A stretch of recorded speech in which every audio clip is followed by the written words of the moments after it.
Who's ready for a car vlog? Because we are about to leave and I'm going to have to vlog in the car. But before we do leave, let me show you a little couple things. And fair warning, this vlog is going to be about what I've been up to the last few weeks. Things I like, things I've done, things I've been doing, that kind of crap. So here is the finished product on my nightstand project. I think it turned out really well. As you can see, the top is really glossy because I did the stain and polyurethane, and then the rest is like an eggshell. It's not glossy. It's more of a matte, kind of like that dresser. That has a little bit of sheen on it, but you get the point. You can't see all the detail, but you can see me in the mirror. Ha! Okay, I did put the wallpaper on there. You can see it there. And just painted that along with everything else. If I were to do this again, I would put the wallpaper on the drawer front first before I put the paneling on, because it was kind of a pain to cut and everything, so that would have made things a lot easier. But anyway, Solon, you're walking right in my shot.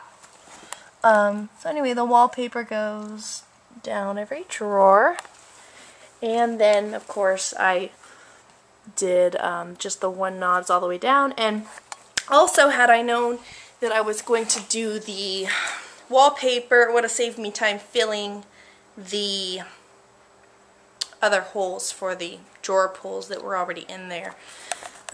These mirrors, oh goodness, I've had this thing with the mirrors behind the nightstands for a while. Got that off of like HGTV or something, and it does add so much. Like, it makes the stand look bigger, it just makes the room look bigger. I mean, of course mirrors do that anyway, but it's so weird because once I'm so used to it like that, if I take the mirror away, like, it just looks so plain and like awful to me.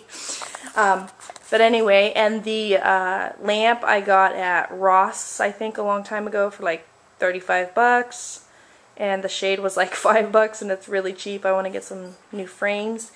And love the shiny top. I love that staining polyurethane so much. I kind of wish I was able to have done the whole thing with it, but I wouldn't have been able to because my dog.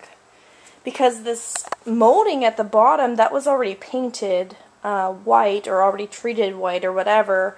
I don't know how it would have turned out if I would have tried to do the stain the whole way through, but I like the contrast of the shiny and the matte. Anyway, there's me and my hubby when we were married only like a year or two. So we look so young. Alright, so that's that project. I'm vlogging, you guys. Hold on a second. Okay, so I don't remember where I left off. I remember I was telling you about my projects and stuff, and I showed you the nightstand, somebody building a pool. Lucky duckies. We almost bought a house with a pool, but I didn't think it would be worth it, but I think I was probably wrong. Yeah. But you never know. So what's been going on? The reason why I didn't vlog like at all for like the past 3 weeks is because my mom was in town. And I was just chilling and hanging out with her, and that's why I didn't vlog. What else?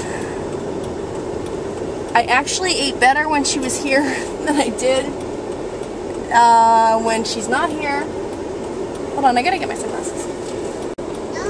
So anyway, because my mom is on a journey to improve her health, and I could not be more proud of her. She got her cholesterol checked near the beginning of the year, and I guess the numbers were high enough to kind of scare her into wanting to make some healthier changes, and so that's awesome. Look at Mom and Dada dress alike, walking alike, passing down the good habits. Anywho, my mom started eating healthier. Excuse me. Thank you. And she started walking more.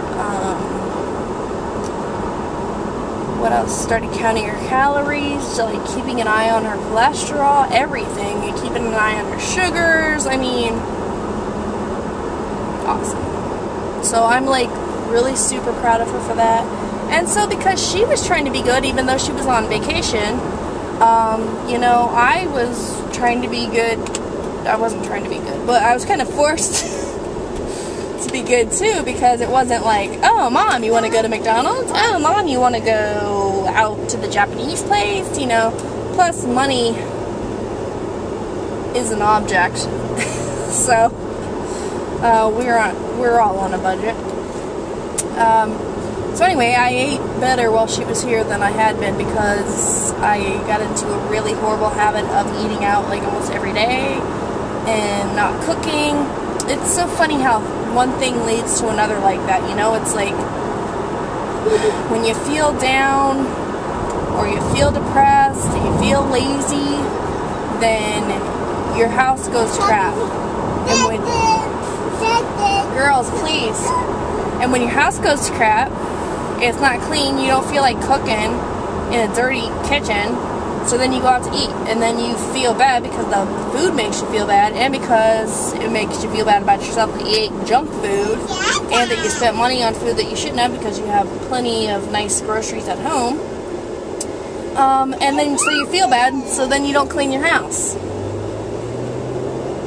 It's a vicious cycle. So after my mom left, I decided that I was like really gonna try to lose some weight, because as most of you know, I'm sure, I started my original vlog channel, or it wasn't, I started to vlog on my channel, my original channel. I hate it when people don't use turn signals. It's like my absolute pet peeve, like, oh, like, are you serious? What is so hard about using a turn signal? Anyway, I started vlogging because I wanted to lose weight, and I had started at 185, and through vlogging over like, what, about a 6-month period, I had lost, it wasn't just purely through vlogging, or I'd be vlogging like every other day, every other hour. But anyway, counting calories, staying about 1,200 calories, and drinking lots of water and occasional exercise, I lost, went from 185 to about 160, 155, something like that. 20-30 pounds I lost. So and then I had a lot of personal problems, issues arise, and I was totally off, and so anyway, now I found myself back up to 170, which is a shame, because when my husband left, I was like between 155 and 160, and now I'm like 10-15 pounds heavier. And to me, before, just hearing about 10 or 15 pounds, like, I was like, oh, who cares about 10 or 15 pounds, like, big deal. But now I look back at the pictures of us when we were on our cruise in October in my bathing suit, and then I saw pictures of me in the same bathing suit at this weight, which is probably like, I was probably like 175 actually when I was in the pictures, because I have lost a few pounds since then, you know, a few weeks ago. But anyway, I look at those comparison pictures and I'm like, wow, you know, that 10, 15, 20 pounds, I mean, that makes a big difference. You know, I tried to fool myself for years and say I was big boned, but I'm really not. I have a small frame. Even though I'm 5'8", I have between a small frame and a medium frame. I'm not large frame, so I don't need to be on the heavy end of the scale or look like I am big boned, because I'm not. So, I know that this way of vlogging is like kind of sucky.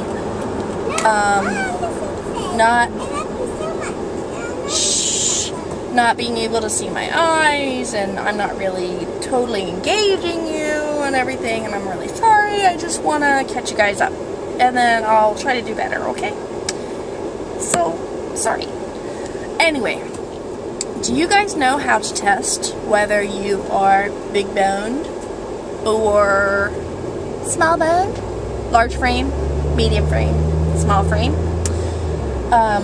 This won't necessarily work if you're like really overweight or like really obese, but if you are like, you know, normal weight or like slightly overweight or even like kind of moderately overweight, this will work. All you do is you put your middle finger and thumb, I think it's your middle finger, maybe it's your index finger, but I think it's your middle finger. Anyway, you put that around your wrist of your other hand, obviously. And if your fingers do not touch each other like this, then you are large framed. If they touch, then you are medium framed. And if they overlap, then you are small framed. So, let's see if you can see this real quick. There is a guy in a banana costume on the corner.